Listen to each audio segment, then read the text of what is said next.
Ya paling sanksi berat di kantong gua udah 30 miliar. Kalau gua makan gaji berapa tahun sampai pensiun nggak dapat 30 miliar. Begitu-gitu aja kita, Pak. Saya kira tidak cukup hanya sanksi berat. Harus proses hukum. Karena ini kejahatan. Kapoksi, Pak Deddy Sitorus, silahkan. Makasih pimpinan. Tadi pantas kita semua bertepuk tangan untuk Pak Nusron. Kalau Pak Ketua nggak ajak tepuk tangan, saya akan ajak tepuk tangan buat Pak Nusron. Tapi nggak apa-apa sekali lagi untuk Pak Nusron. Kenapa saya kira harus tepuk tangan? Ini mencontohkan bagaimana seorang anggota DPR yang sudah karatan dalam hitungan 100 hari benar-benar jadi menteri. Menteri beneran. Karena banyak juga menteri yang masih sampai sekarang.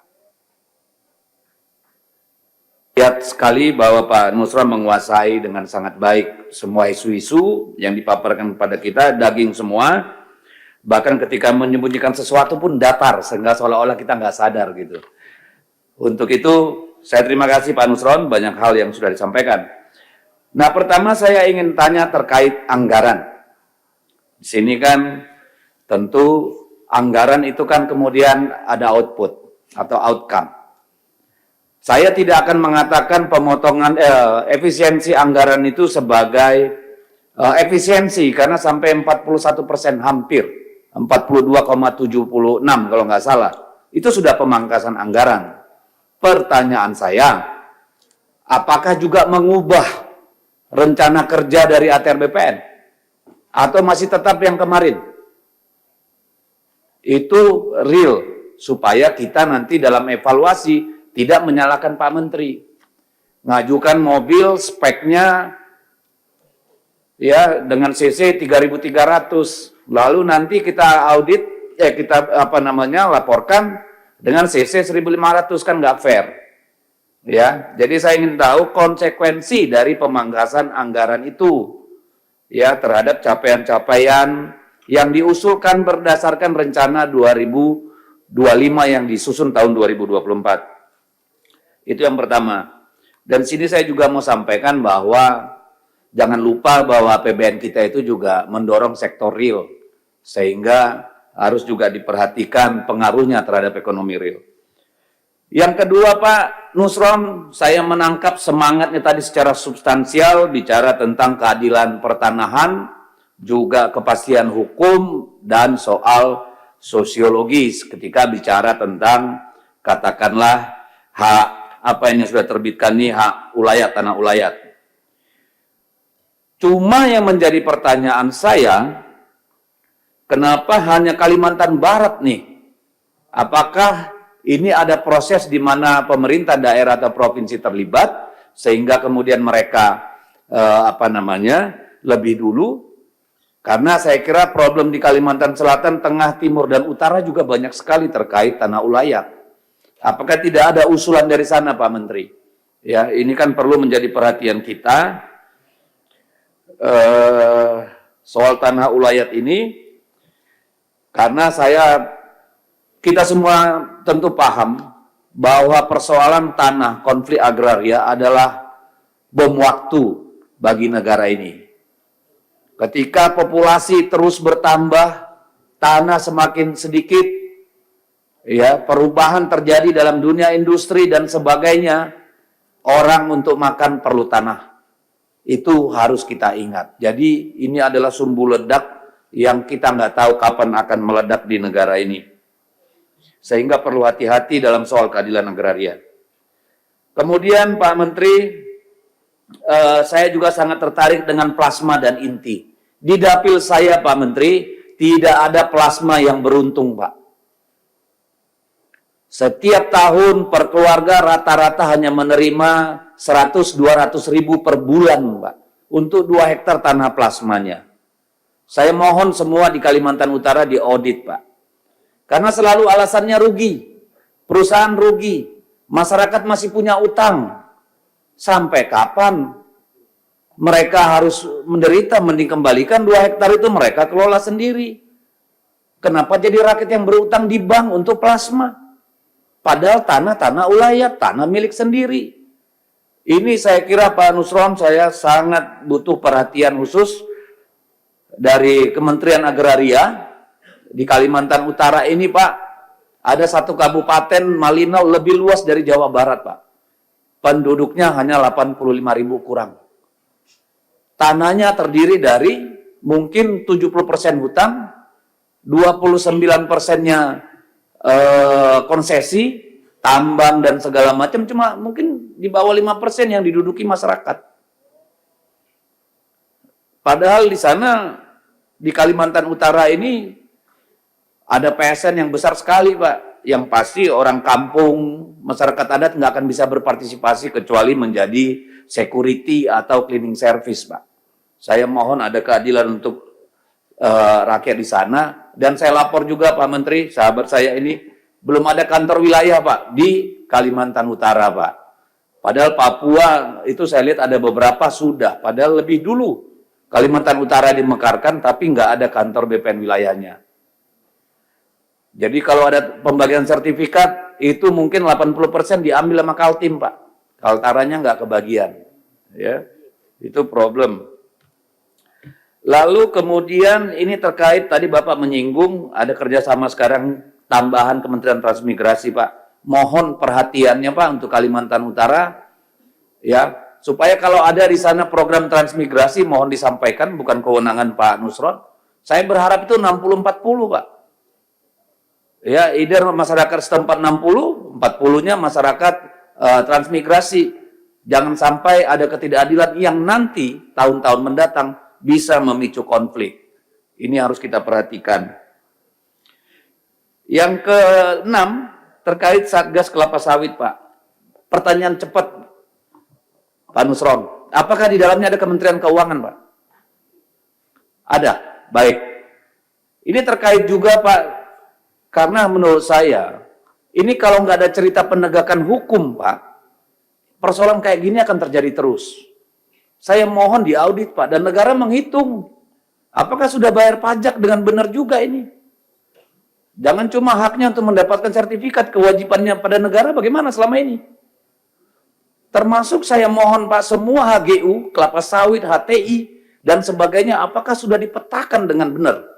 Sehingga kita bisa menghitung apakah betul misalnya HGU diberikan 30.000 hektar, dia tidak menguasai 35.000 hektar.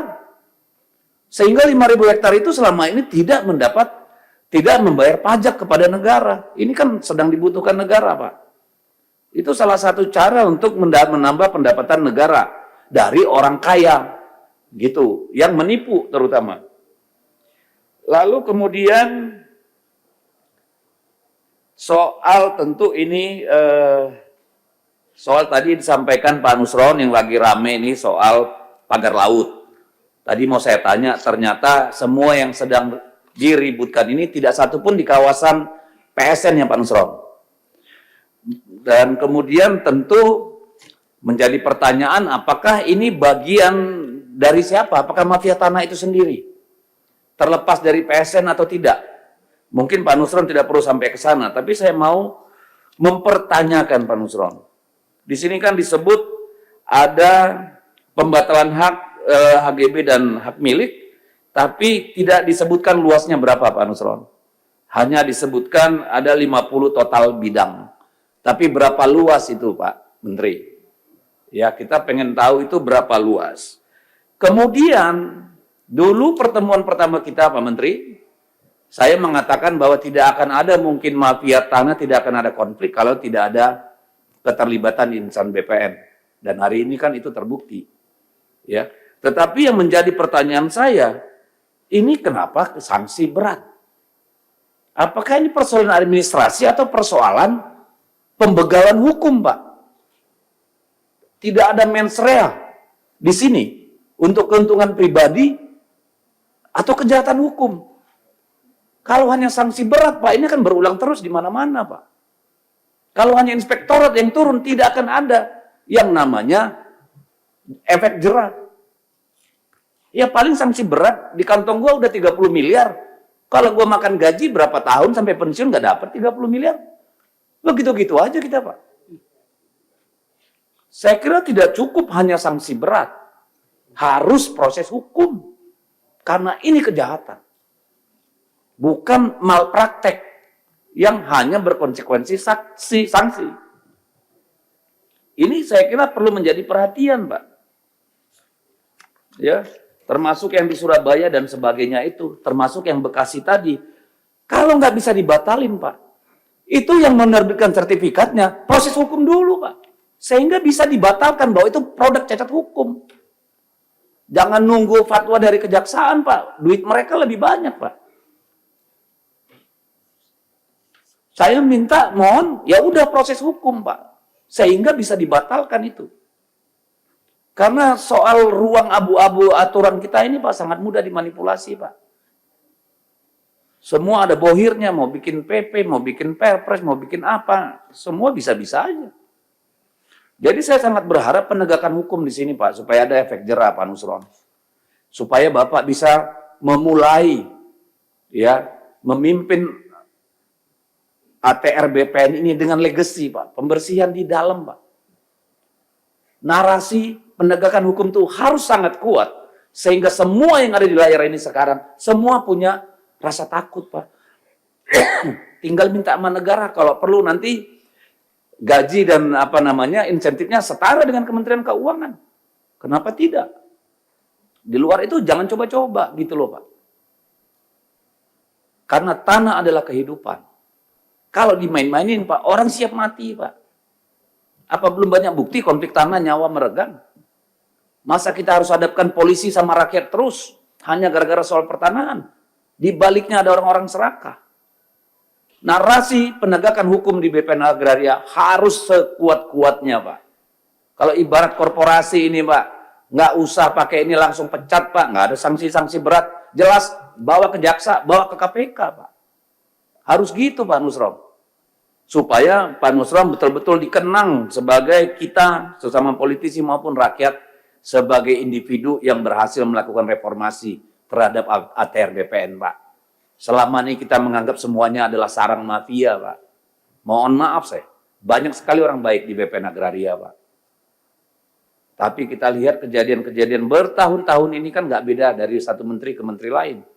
Kemarin soal pagar laut itu yang bikin heboh apa? Akrobat-akrobat komunikasi, Pak.